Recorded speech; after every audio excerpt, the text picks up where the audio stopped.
Okay. What's up? First of all, can everybody hear me? Yes, Sarah. Michael Dean has been missed. Uh, can you hear me? That's the important thing. Let me get a thumbs up. Yes, this is the second to last day that we will be without Michael Dean.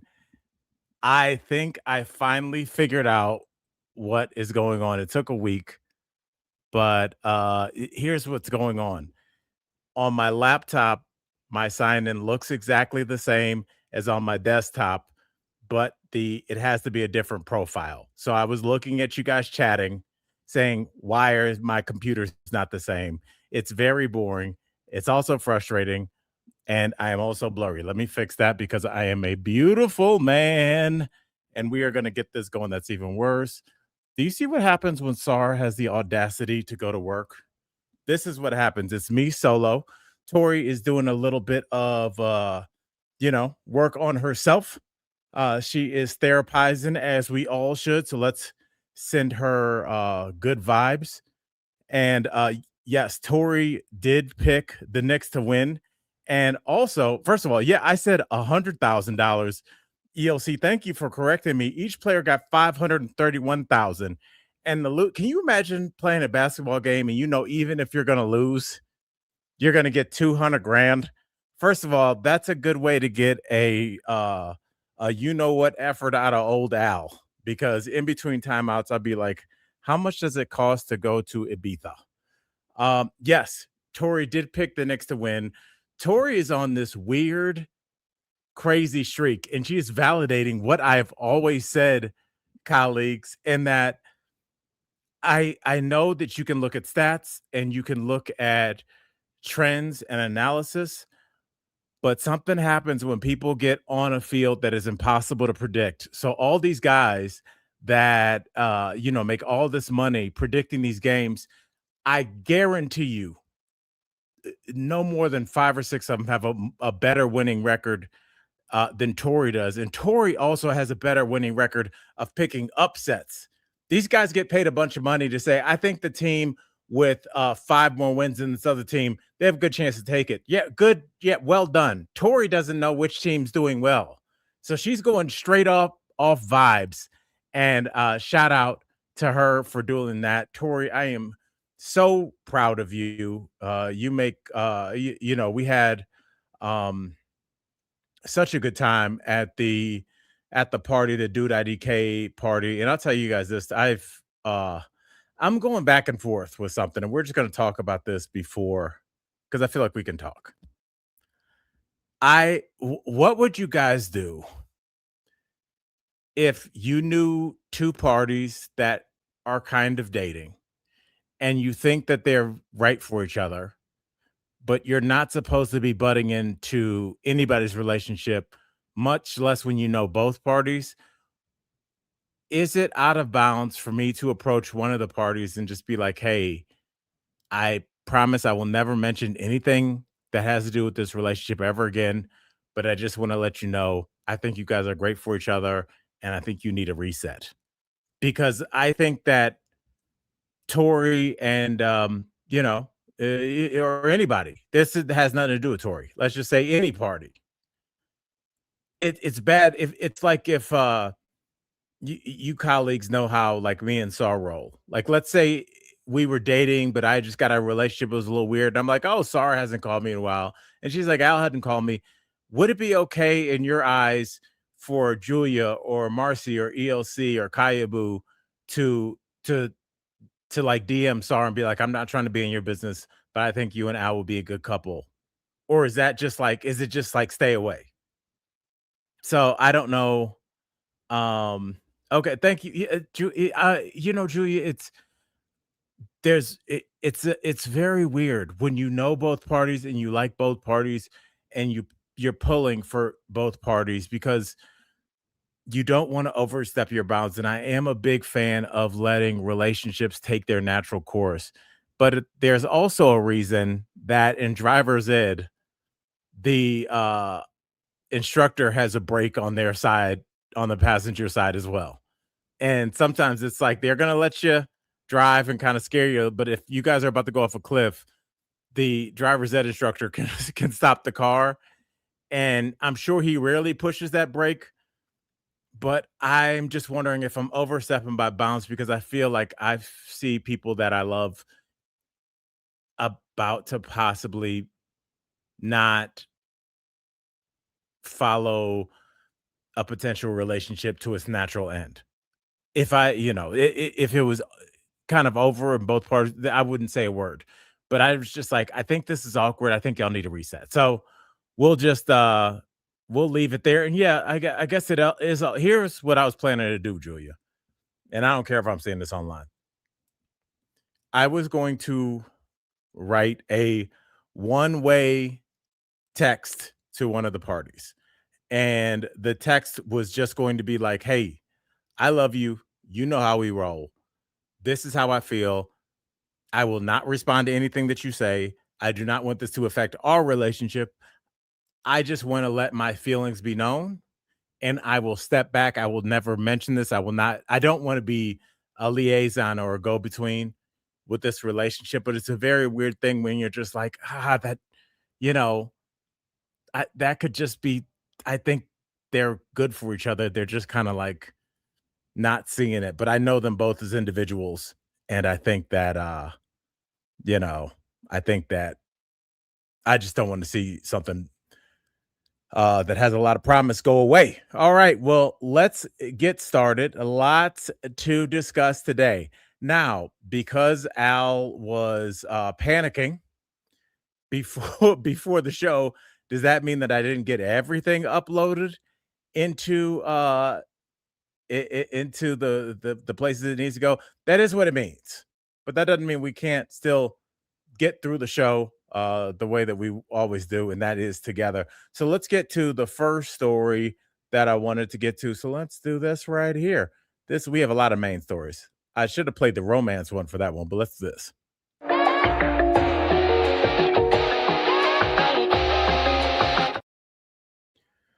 All right. One of the main stories that we were talking about is my girl and your girl, Erika Kirk. That's right. Erika Kirk is making the rounds. I'm sure that you guys all saw her town hall on CBS. CBS's ratings are tanking right now. Tanking. Let's see if I can get this picture to come up. This says here that Erika Kirk hosted a $10,000 a plate black tie gala at Mar-a-Lago last weekend. And I believe that the person underneath it says, like every grieving widow, people are not buying what Erika is selling. And I'm sure, and I'm going to look at the comments from you colleagues. I want to know, what is it about her? Gabriel, yes, she did sound, and I tried to upload. Maybe I can send a smaller clip. I tried to upload that clip on here, Gabriel, and it was too big of a file. Maybe I can make it a little bit. See, that's how I roll, guys. Can I edit film and keep talking? Yes, I can. So I will try and get the get that clip on here before the end of the show. But it was her town hall with Bari Weiss. Bari Weiss famously was basically handed the reins as editor-in-chief at CBS and is trying to make CBS a more mainstream Fox News. Bari Weiss originally was one of years ago. I remember hearing her name. She was at, I believe, the New York Times, and she left her position and basically kind of started her own kind of genre of human being. She's a Jewish woman that is anti-DEI. And what have we always said about these? First of all, let me just stop before this. These headphones are not plugged in anything, and I'm not hearing anything. So let's take those off. Okay, that's super weird out. Yes, Bari Weiss was one of the first women that she obviously identifies as a Jewish woman, and but she also said that she was very much anti-DEI. And when you need if you are conservative, very right leaning, very anti DEI, if you are a white man, your words about DEI not being a good thing are going to fall on deaf ears. What you need is a Trojan horse. What you need is a gay person, a black person, anybody that is in the community that you are hoping to marginalize, to sneak your ideas through without having the obvious attack of, well, of course a white guy is not going to want. But so they hired Bari Weiss on to basically run, not basically, to run CBS. She got rid of a lot of people of color. There's a famous clip that I showed SAR. There's a black man. He went viral on TikTok a few weeks ago saying, so yes, every black person, he was a producer. He said, every black person that I work with was let go today. And my white coworkers were reassigned. And if you just Google TikTok, black CBS producer let go, you will find it. It's on Instagram as well. He has his own podcast as well. But there is, CBS is homogenizing itself. It got rid of Gayle King, which had been a staple of that show in the morning. And it's been pretty obvious. But what CBS is attempting to do is to kind of wrestle away that audience that Fox News has uh, just made billions of dollars off of, because that conservative audience that Fox has carved out is loyal and is forgiving. I mean, let's not forget the defamation lawsuit to the tune of, I believe it was $787 million is coming off the top of my head for lying about the election. And Fox News didn't miss a beat. Their ratings really have not dropped. They've never really had to address with their viewers why they felt inclined to lie about the election results. The results just kind of were what they were. Fox paid that money and kept going. And quite frankly, every news outlet, every television outlet wants that. To be able to betray your viewers and never even have to speak on it. That's a perfect relationship. But I think what CBS doesn't understand is, to be Fox, you have to be Fox all the time. We've seen a lot of people come and go where they're like, oh, I'm MAGA, because they want that MAGA fan base. Say what you want about MAGA fans. They are loyal as you know what. They are willing to go stand at a Kid Rock concert, and there is not enough money in the world you could pay me to do that. But there's a lot of money to be had if you can corral that Fox News audience. But it's proved harder than people have thought it would be. I mean, you kind of look at the Sydney Sweeney effect. She famously, and Tory and I talked about it, had the I have good genes ad, which is a play on the word genes, and genes, GENE, which is a play off the word genealogy. And she has a MAGA family. She clearly has some right leanings. And I think she tried to lean into that narrative. But what she found out when she looked at her ticket sales from the box office is people that watch Fox News don't go to the movies. They do not. Ironically, this, Mrs. Sweeney's fan base were a lot of young, probably more left-leaning liberal women, young liberal women that watched her in Euphoria and were highly disappointed in her decisions. And I think what we saw with the Calvin Klein's ad, it was somebody trying to make that financial leap on over to uh, the MAGA world and get those MAGA millions where they're just going to buy your stuff. But it just didn't work. Look at the My Pillow guy. I know initially he sold some pillows, and that's really more the demo you want to go to, because Fox News's audience is a little bit older. You want to sell them pillows and Craftmatic adjustable beds if you got them. I don't know if they're going to go for the movie about a lesbian boxer looking to find her inner self, but nonetheless, she took a swing and she missed. These things happen. By the way, did y'all see the photos? Vanity Fair did a tell-all, or not a tell-all, just a what do you call it? Like they wanted to show the world like who the people in this Trump cabinet are. So they did an expose, a full piece, front page piece in the latest Vanity Fair magazine, and they took some pictures and did pretty elaborate in-depth profiles about everybody in Trump's cabinet, and some pictures were taken. Some people had some jokes about these pictures. Let's take a look at them now. Let's see what we have here. I might have to disappear myself from the screen for a second. Let's look. We have this one. This is a picture in Vanity Fair. That's Marco Rubio. That's a picture that was in Vanity Fair. That's not caught like in some kind of strange moment. This is the best picture that they could find of Marco Rubio. This looks like when you are in an hourly motel with your receptionist and your wife is right outside of the hotel door and she's screaming, "I know you're in there. You might as well open up, Marco. I'm not leaving."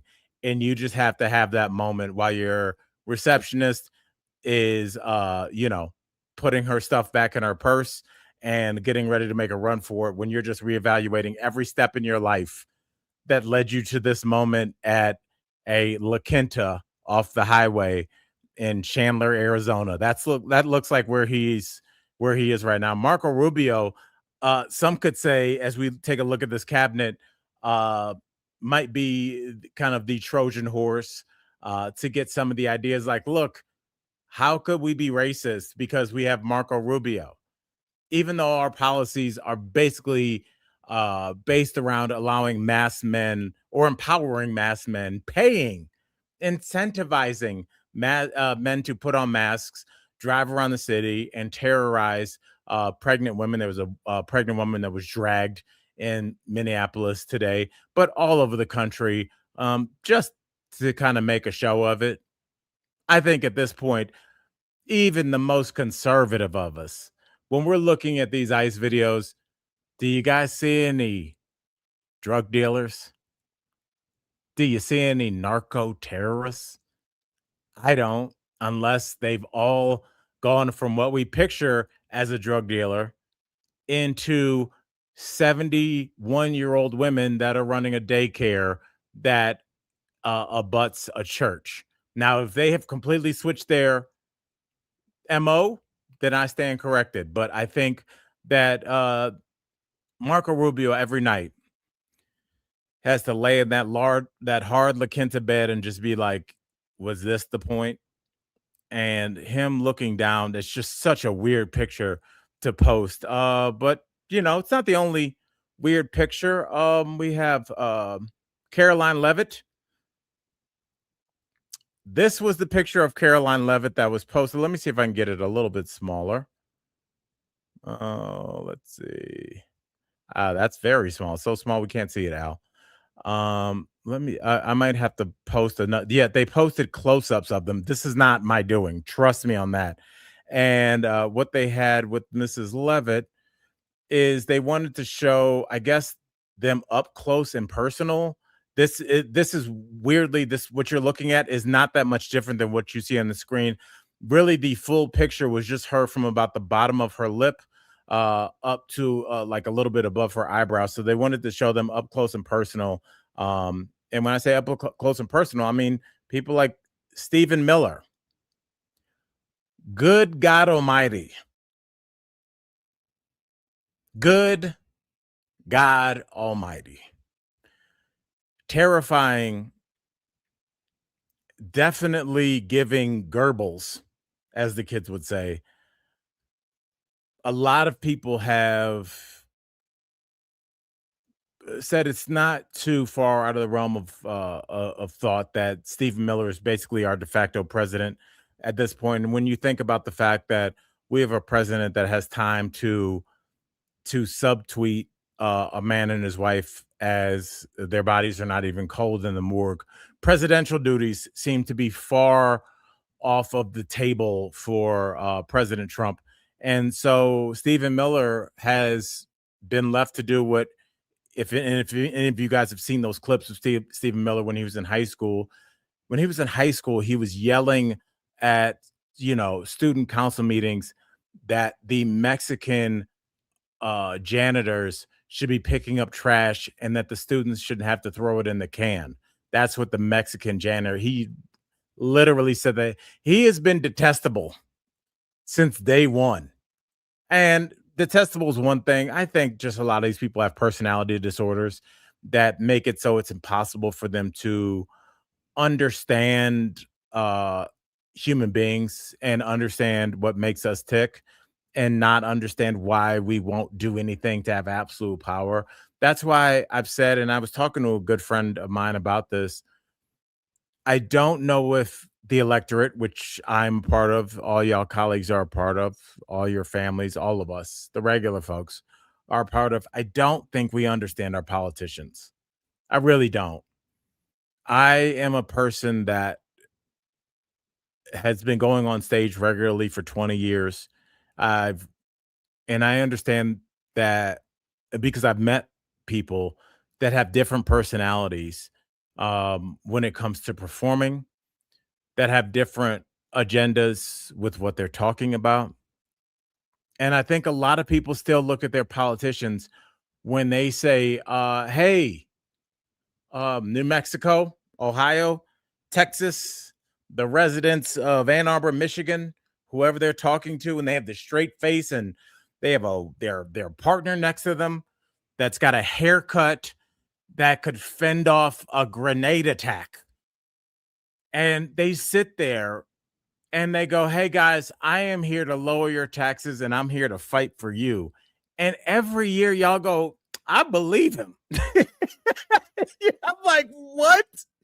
Like, have we I know colleagues, I know y'all are savvier than the average voter. You guys follow this stuff on a daily basis.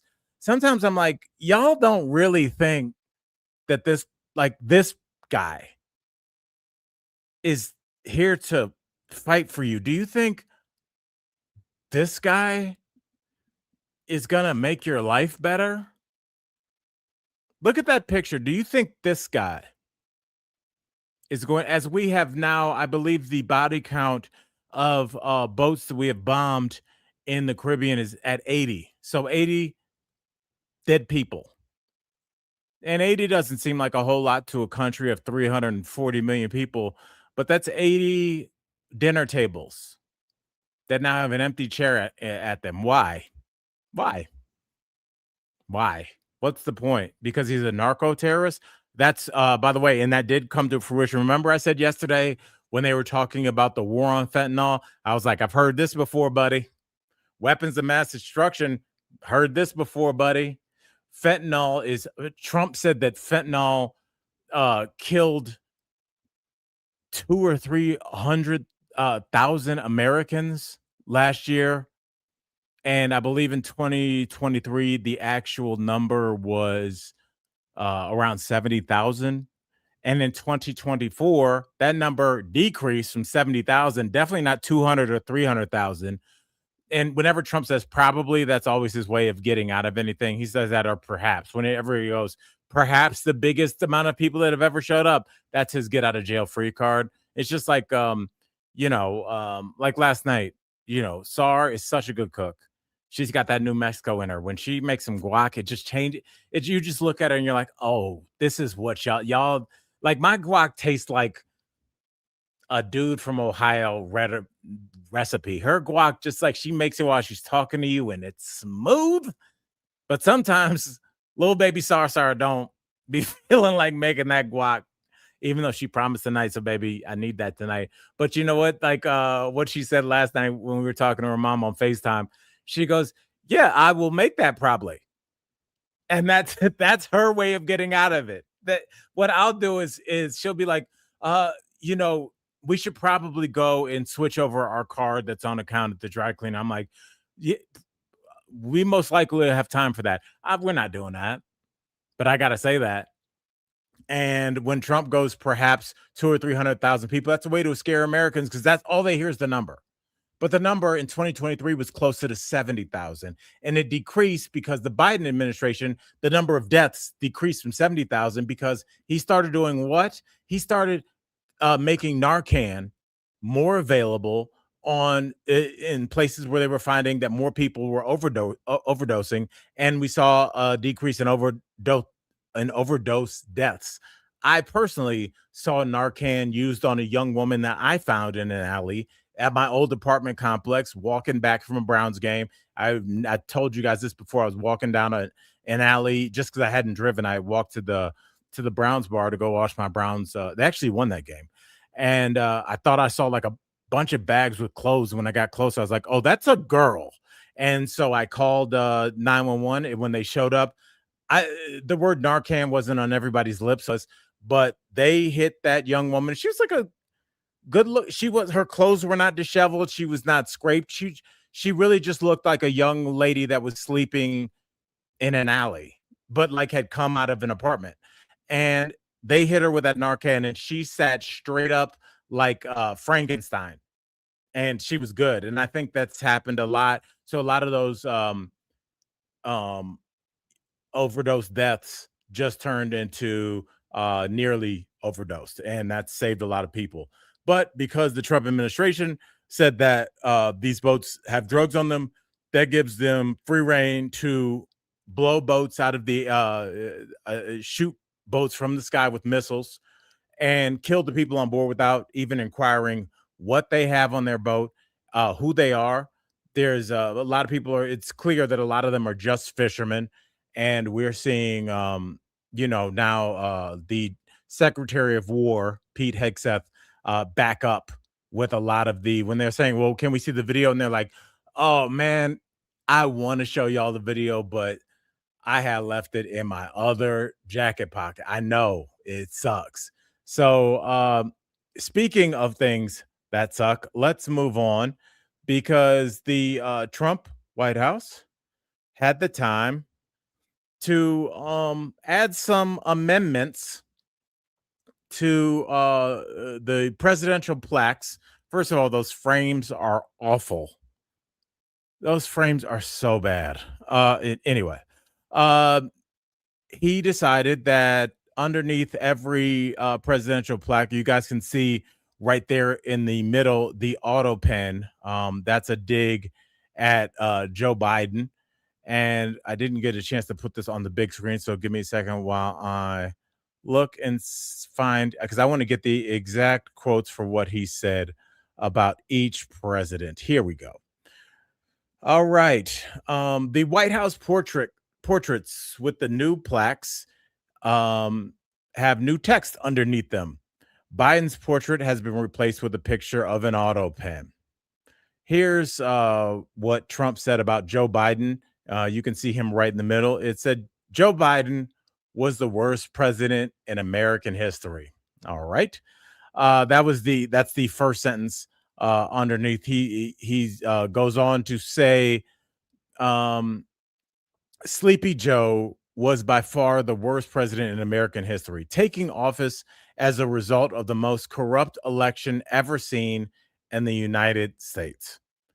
Underneath President Barack Obama's picture, he puts, as president, he passed a highly ineffective, unaffordable Care Act, resulting in his party losing control of both houses of Congress and the election of the largest House Republican majority since 1946. Under Bill Clinton, all he says is Republicans in Congress appreciate basically Bill Clinton's NAFTA agreement, which angered a lot of the country. He goes on to say, in 2016, President Clinton's wife Hillary lost the presidency to President Donald J. Trump! He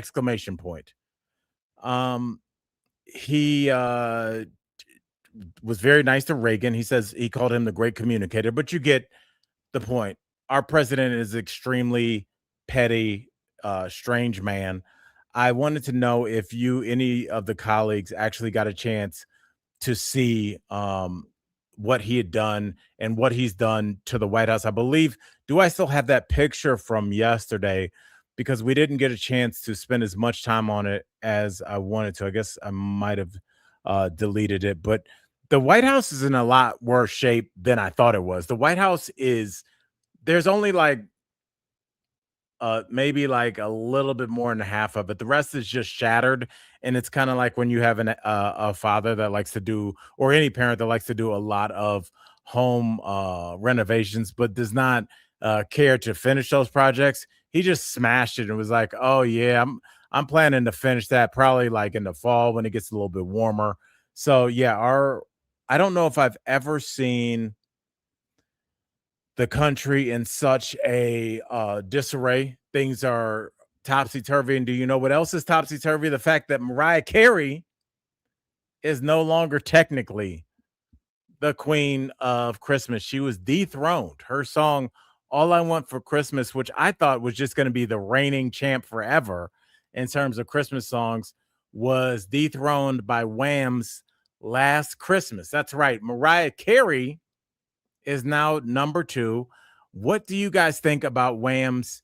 And if you don't know Last Christmas, I can't sing it because it'll hurt our. I don't know what they'll do something bad to us. But basically, it's that last Christmas I gave you my heart, some, and gave it away. And okay, that's a good way to lose anybody that's still left. But I don't know. I kind of, as I've gotten older, have really started to celebrate George Michael's entire catalog. I just love it. I think he was highly underrated. And Wham, there's a great documentary if you guys want to check it out. I believe it's just called Wham. It's on Netflix. And it's so interesting because we saw with the latest Puffy documentary, The Reckoning, how these artists are ripped off. When we watched The Reckoning, what we saw is let's say let me look in the comments because I'm gonna make a group based on the names I look at. Okay, so we see Gabriel, let's say Gabriel and Kayabu, they make a band, and their band's name is Kybriel. That's their name. Kybriel. They are the hottest group out. They had a couple songs go viral on TikTok and SoundCloud and YouTube. And now Kybriel has just got signed by a record label. And you guys are like, man, Kayabu, we did it, girl. We are famous musicians. And then your record label goes, hey, Gabriel, Kayabu, guess what? Here's your advance. How about this? $400,000 each for both of y'all. That's more money than 18-year-old Kayabu, 19-year-old Gabriel ever seen. Way more money. I couldn't have probably, when I was 18 years old, conceptualized $400,000. Like I'm dead serious. I could not have I knew it was an amount of money, but I couldn't imagine somebody giving me that or even what I would do. So you guys go, oh my God. Yeah, we're two local kids. We got almost $1 million between us. And you guys have 4 hit songs and a platinum album after that. So money's going to keep coming in, right? No. Because when you guys go, hey, not only did we fulfill our contract, we exceeded it. So we get some more money on top of that 400,000, and they go, no, well, where'd you guys record those hit songs? You recorded those here. Our studio rental is $15,000 an hour. So actually you guys owe us. So unless you get those cute little butts back out on tour, you're not going to see another dime. And that's why all of these artists are so effing pissed off at all of these disgusting moguls it's everybody. And that's why I bring up the Wham documentary, because when I almost called him Shawn Michaels, the wrestler, when the George Michael and his partner, he was like, we're 2 broke kids from a working class, working poor neighborhood in London. This guy, we met this guy. He sent a limo to come get us. We signed a contract at a coffee shop. We had never had any money, and all of a sudden we're famous. And Wham was an internationally famous group.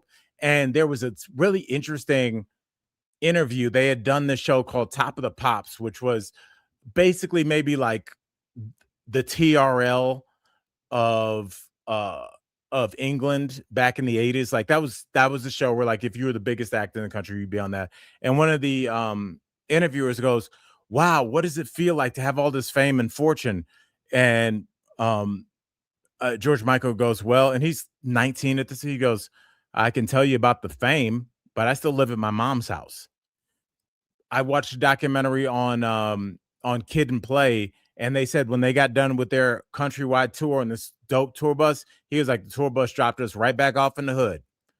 All of these young people have been taken advantage of by these record labels, and it's I think that's why we're seeing a lot of the anger there. So I'm hoping with streaming that some of these younger folks will have a better I guess control of their economic future, because I think we've lost a lot of entertainers that they just kind of, we think they just went away, but they went away because they didn't have any money or they were so frustrated by the entire process. All right, let's move on to a monster who I think we all dislike, but we're glad that bad things are happening to him, and that would be Andrew Mountbatten-Windsor, otherwise formerly the artist formerly known as Prince, the worst Prince. Yes, formerly known as Prince Andrew. Not only did he have to move out the crib into what is being described by Daily Mail as a shoebox sized property on King Charles's Norfolk estate. Yes, he has also had the Mountbatten-Windsor title removed from there. So he has lost all of his titles, all of his military titles, and his place to live. So I want to ask you guys this. Is this enough? Are we done with Prince Andrew? And don't hold back, because if you're like, nah, I'm like, nah. Look, he is the most, for as much as we say, yeah, big deal, you had to move out of a castle and lose your title. But quite frankly, America, they've done more over there in England than we have. What have we done? Who's in jail? Huh? I'll wait. I always say, remember this. Think about an alien landing, and you're explaining this whole situation to him. You're like, there was this crazy, horrible sex trafficker named Jeffrey Epstein, and he had this entire network where he would find these young women that were destitute, and he would bribe them with money, and then he would coerce them to do horrible acts. And a lot of these young women were a lot worse. All of these young women were worse for wear because of what they experienced. And that alien would be like, oh my God, that is terrible. What have you done? How many hundreds of men are in jail? And you would say, no, alien, no men are in jail. One woman. She's like 58. Come on, dog. And not only was she in jail, we moved her to a nicer jail where she gets to have a dog. I don't even have a dog. She has a dog in jail, and she's in a jail that she is legally not allowed to be in because she has an SA offense. And the minimum security that jail that she is in does not house SA offenders, because they need to be in a place where SA offenders need to be. And that's the scary jail. I want her in a Shawshank jail, but no Morgan Freeman there to make the time go by faster. I just want her and a bunch of ladies that don't really like it when you go after the kids. So yeah, I don't know, as we prepare for another release of these Epstein files. From what I've heard, I have Googled the photos from the House Oversight Committee. Obviously, there are a lot of redactions, but you do see a lot. A lot of people got the heads up, and like Tory said the other day, people like what's his name? Who's the little ratty guy? Woody Allen. He got out of the country.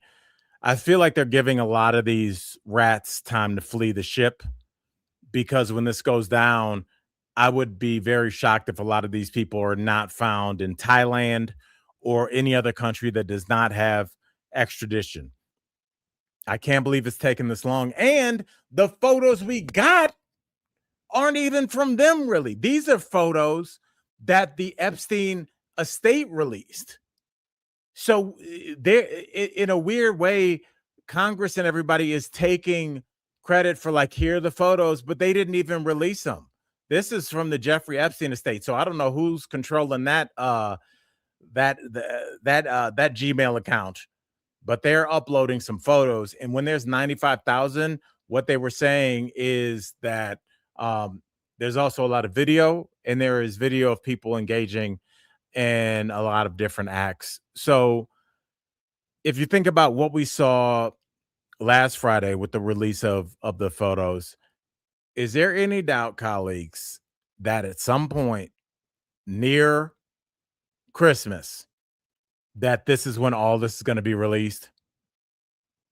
That I swear this is going to be released maybe even Christmas morning. That'll be the worst present for all of us to unpack. But I really feel like this is what they're doing. Like, why are they dragging their feet? Do you remember when, and he was a monster as well, but like when Sean Combs, P. Diddy, was originally indicted? Do you remember how quick they were? Just like there was two guys talking. There was people in uniform behind them. We sent the GD military. They had like sea to land tanks rolling up to Puffy's. Remember they put his kids up against the wall with the guns against their head. They had AR-15s. Where's that at now? Because the only thing on that press, we saw the press conferences, they were talking about baby oil and freak offs and all that kind of stuff. And it's funny because SAR showed me what Tory sent her yesterday. And of course, everybody thinks Al's crazy. He's a comedian. What does he know? I know people.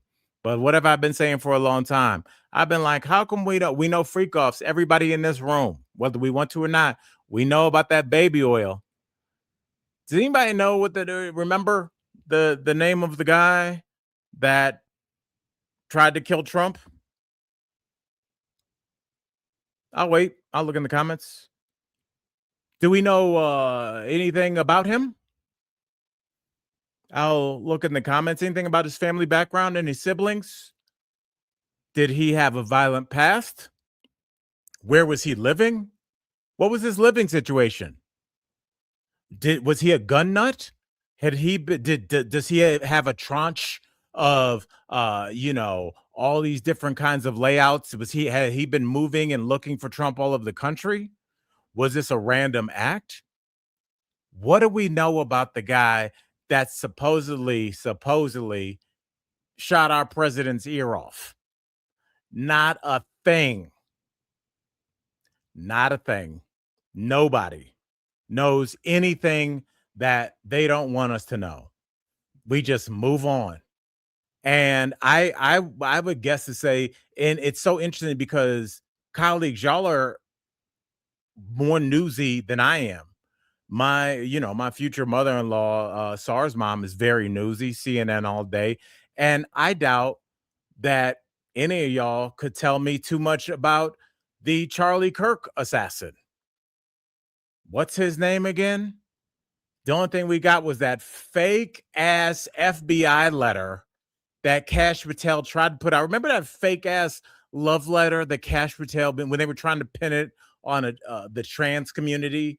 So they had this fake letter, and it was like, my dearest transgender love, I am going to do, and everybody's like, even the hardcore red pill MAGA Republicans, we were like, would you get the F out of here? I remember people were breaking down that air quote love letter that the FBI found, and he was like, I have placed the gun behind the vehicle. And somebody was like, Gen Alpha, or maybe that would be Gen Z, they don't use the word vehicle. Like, that's a 53-year-old man's over there by my kids. My daughter went to college on a full ride. I don't even know if she knows what the word vehicle means. That's how like outdated of a word that is, and how young people that age would not use that. When you're an old man trying to write like a young person, you use language like that, and then all of a sudden that letter went just bye-bye. Where'd that go? That's what I thought. This is some weird stuff. I told y'all about Erika Kirk We've been looking at those weird ass clips of her on with Bari Weiss with those weird eyes that she has. I'm gonna try to just let me see if I can cut the file in half because it was such a weird thing. Now, luckily, I'm gonna make it just let me make it just 15 seconds. All right, delete that. And I'm gonna delete that. Okay, let's just see. I think what they miscalculated with a lot of what they've tried to kind of snow the public over with is that we are a much more savvy audience in terms of understanding what propaganda is and why it would be in front of our face. The Erika Kirk story, when I first started going down this rabbit hole a long time ago, I was like, why are you kind of worried, like interested in this? It's because it just, that phrase, that dog don't hunt, which I do have a stinger for. So I will hit y'all with that as soon as I attach the music to it. But yeah, it's let me put it. I just sent it to the wrong computer. Just hearing Erika Kirk's backstory about how, both her parents were in defense contracting, and then all of a sudden, she wins a beauty contest through the Trump administration. She goes over to Romania, which all 23-year-olds do, sets up some kind of like adoption service for Romanian kids. That adoption service is quickly accused of setting those kids up to be taken advantage of. And I think you guys can do the math on what I'm talking about there. And then all of a sudden, her husband is killed, and now she's in control. This woman think about her background. Erika Kirk's on her resume. She has a beauty pageant, a charity that was shut down due to accusations of child trafficking, and then being a mom. Those are the 3 bullet points that she has, no pun intended, on her resume. And all of a sudden, she's in charge of TPUSA, this multi-million-dollar propaganda arm of the right, after her husband started kind of changing his message on his stance as it pertains to certain U.S. allies. You can look into that. I'm not even going to mention that. Okay, let me see if I can get this going. Wait, did I just cut a clip while I was talking to y'all on a solo show? I think I did. Hold on, let's check it before I toot my own horn. Hold on. Let me make myself smaller. Okay. After Charlie's assassination, found that 90% of undergraduates believe to some extent that words can be violence. Another FIRE survey that we took earlier also found that 1/3 of surveyed students believe that using violence to... Okay, After Charlie's assassination, found that 90%...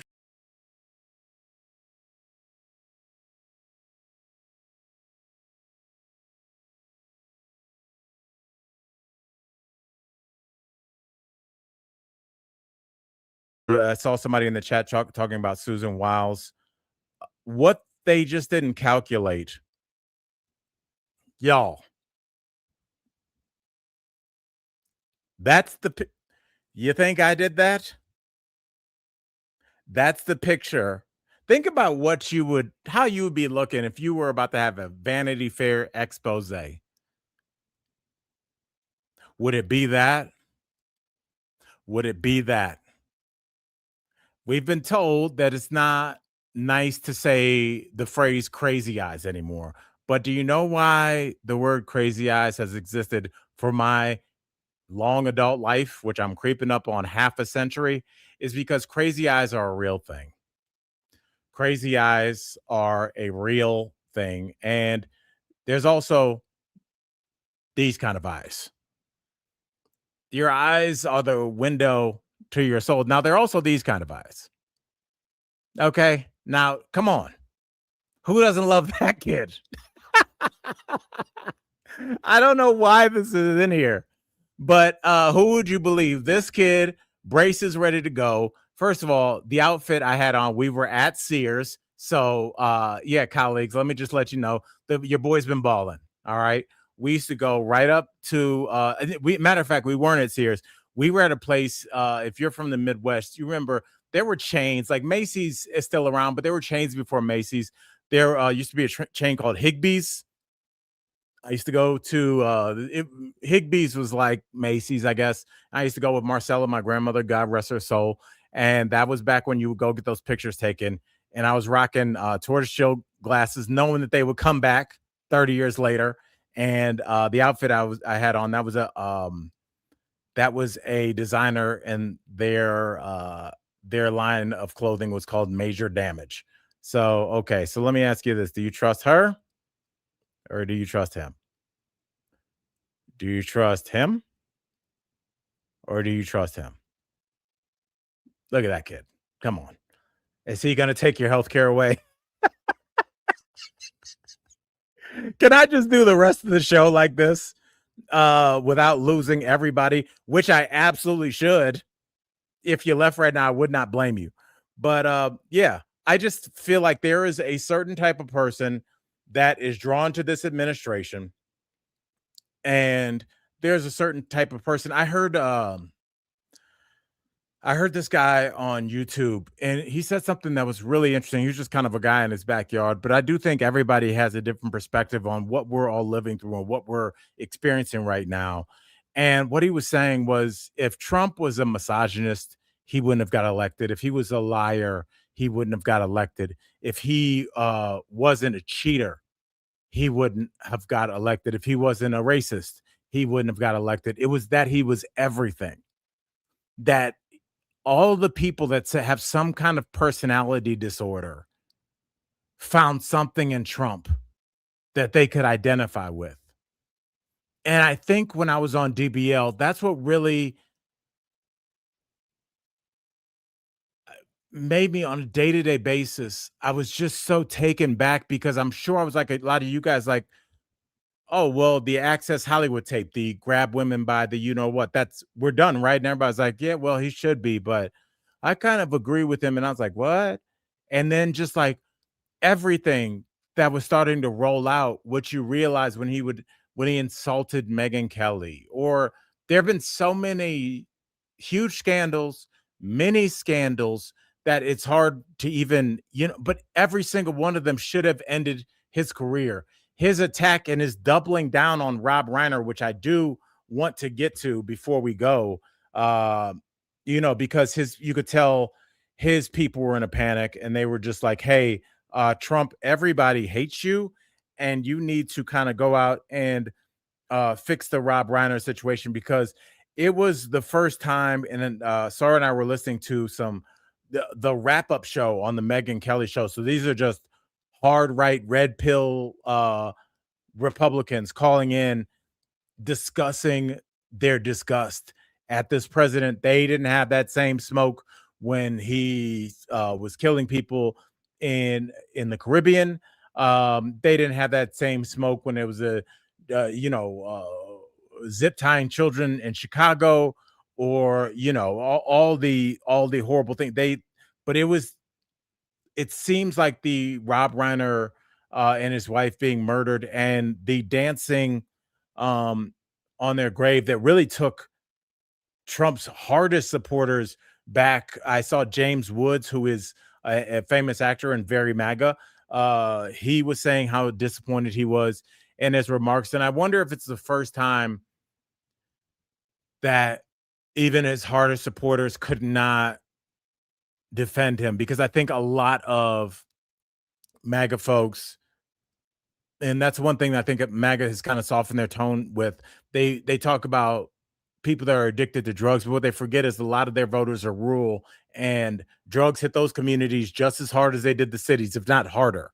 So when they're like, yeah, with their drug addicted children, a lot of your voters, matter of fact, the majority of human beings have had our lives impacted by drugs in some way, by somebody that we love or ourselves. And I think that sometimes MAGA doesn't realize who its base is. And I think Trump really missed the mark with his Rob Reiner comments. But I will continue, and I'll tell you what Donald Trump, the article says. Donald Trump doubles down on Rob Reiner attack one day after his murder. And his quote to start this article was, I wasn't a fan of his at all, which is all right.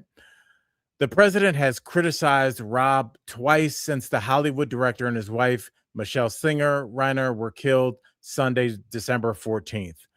The president doubled down on his criticism of Rob Reiner and his wife. And basically, when he was speaking with reporters on his first go round, he basically said, that Rob died due to the anger he caused through his massive, unyielding, and incurable affliction with a mind crippling disease known as Trump Derangement Syndrome. I feel gross even reading this. He went on to basically say, I wasn't a fan of his at all. This is the second go round. Like, his people's organized a chance for him to kind of clean up on aisle four. And he basically said, I wasn't a fan of his at all. Trump told a reporter he was a deranged person as far as Trump is concerned, talking about himself in third person. And he says that Reiner says that I was a friend of Russia, controlled by Russia. It was the Russia hoax. And I was one of the people behind it. I think he hurt himself career-wise. I think his career is fine. Some could argue that he had the greatest career a director has ever had. That's in the realm of arguments, but maybe some people think that that career wasn't good enough. Sounds like our president does not. So he continues to say, I was not a fan of Reiner at all in any way, shape, or form. I thought he was very bad for our country. Now, I'll say this in closing, and I just kind of wanted to get your opinion on this, y'all. Some people are saying that they've said that Trump is obviously he's kind of, they say symptoms of dementia. Take your filter away. It's famously what everybody's favorite Golden Girl, Estelle Getty. What was her name on the show? Say it. This is why I need Tory, because I'm Blanche, Dorothy. What was her name? Anyway, she famously called Blanche all kinds of names, but she was older because she got away with it, because when you get older, you lose your filter a little bit and you can't even handle situations that need a little bit of a delicate touch, even if you didn't care for the person. I'm sure a lot of heads of state have had to lay to rest people that they were not fans of, but you understand the political moment that you're in and you make sure to put a nice bow on it, even if you say some really nasty things right after they take the mic off of you. And I think Trump 1.0, his initial soiree into the presidency, the first 4 years, I think that Trump was savvy enough to know that, or maybe even savvy enough to not say anything. I think famously, if I remember, Trump didn't have too much to say about George Floyd. I don't think he said too much about it, which everybody was saying they were kind of, oh yeah, I see him. I'll get him. Okay. He's running from me. Okay. Did that do it?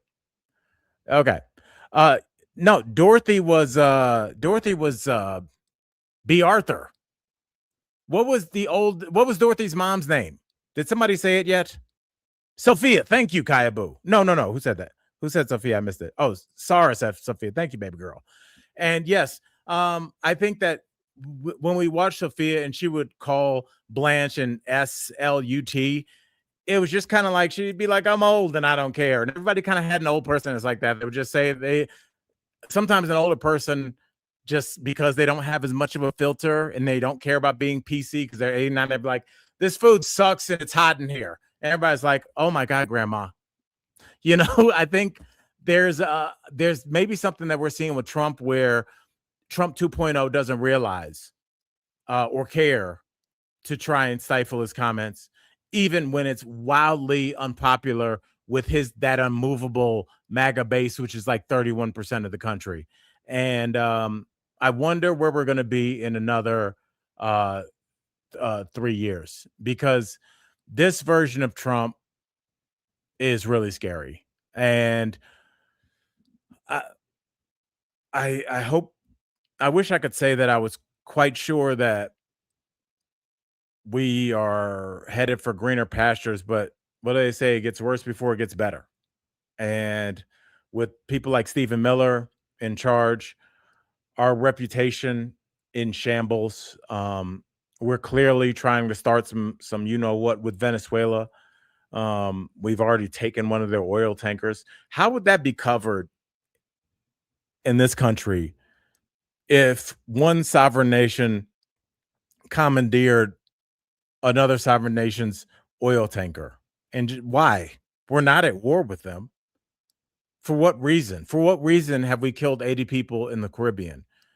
It's because we are forever ending our title as the protector of the world, the world's global leader. You can tell by the way Europe is kind of reorganizing and strengthening themselves because they don't rely on the United States anymore. They can't rely on intelligence passing through us anymore. And I think that we're in a reshaping of this country. And quite frankly, I don't know what we're going to look like in 3 years, but I do know what we're going to look like. Do you guys hear that wind outside? There is finna be a crazy windstorm tonight. They've already said that they started to turn the electricity off in parts of northern Colorado, and it is. I have the window closed and I can hear it. So if you guys are anywhere that is in the direction of this windstorm, get somewhere and get safe. Yeah, it's getting super gangsta over here. But don't forget that I know where y'all are going to be in 3 years. You're going to be right here with me, with us. So on behalf of Michael Dean, who is back today, I'll text him, make sure that he's returned safely. Tory, who's doing her thing to make sure that she is at the tip top of her game. Sarah, who saw me struggling, and she just she said, "You can do it, baby." And that really inspired me. So thank you, Sarah. I love you for that. That little comment when you saw me getting frustrated really helped.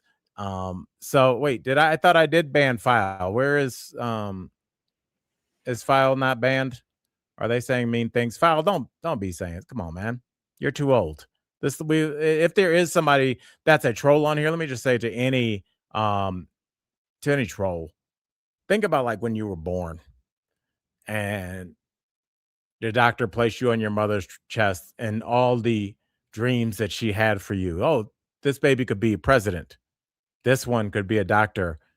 Nobody ever says, I hope my baby becomes a troll. So on behalf of friends from work and your mama, knock it off and just become a colleague. Join us. We're way more fun than trolling. Trolling's boring and it's easy. So you know what? It's hard to say goodbye, but I will do it. And we will see y'all tomorrow. Tory will be in the building. I'm going to give Michael Dean the week. He'll be back on Monday. So I will see you guys tomorrow, Thursday. Let's do it. Love y'all. Bye.